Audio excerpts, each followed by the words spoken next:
Stand by, of course. Let's go to Shannon Bream, who's reporting from the steps of the Supreme Court. Shannon, what can you tell us?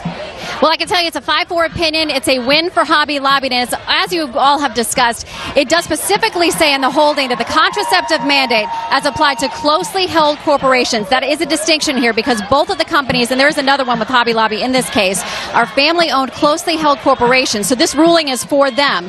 But essentially in this opinion, 5-4 opinion by Justice Alito, the split you would expect with Kennedy going with a more conservative wing, says that in holding that the HHS mandate is unlawful, we reject the government's arguments that the owners of companies forfeit all their protections when they decide to organize as corporations rather than as sole proprietorships. And basically it goes on to say that the regulations here violate the religious freedom as under the federal law, the Religious Freedom Restoration Act, which prohibits the federal government from taking any action that substantially burdens the exercise of religion unless it's the least restrictive means. And what I've read of the opinion before, and it is a big one, but so far what we see is basically the reasoning from Justice Alito is that this isn't the least restrictive means. Women have other ways to get this birth control. It's not that they're banned from getting it, but in this case there's got to be a workaround where Hobby Lobby does not have to underwrite or provide cost-free access to 4 of the 20 contraceptive methods that are covered by the HHS mandate. Those 4, they believe, trigger abortions. They don't see them as birth control pills or something along those lines. They distinguish them. They're talking about morning after pill, IUDs, things they believe that once there's a fertilized egg can end the pregnancy.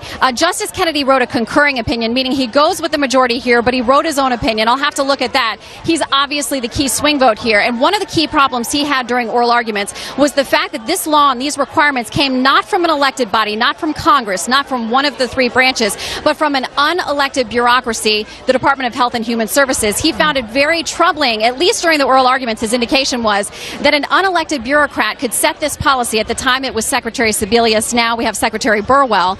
But basically it was someone that was not elected or part of the 3 branches as outlined in the Constitution was handing out something so sweeping. And so you can hear the protesters here, a lot of cheers, some happy faces, some sad faces, depending on where you were on this issue. But basically what it boils down to, for these closely held corporations, the government cannot force them to comply with this mandate. If it does so, it would violate the law that gives them religious freedom protection. It doesn't look like the court actually went the next step to consider the First Amendment analysis, instead finding that under that Religious Freedom Restoration Act, the owners of these companies are protected.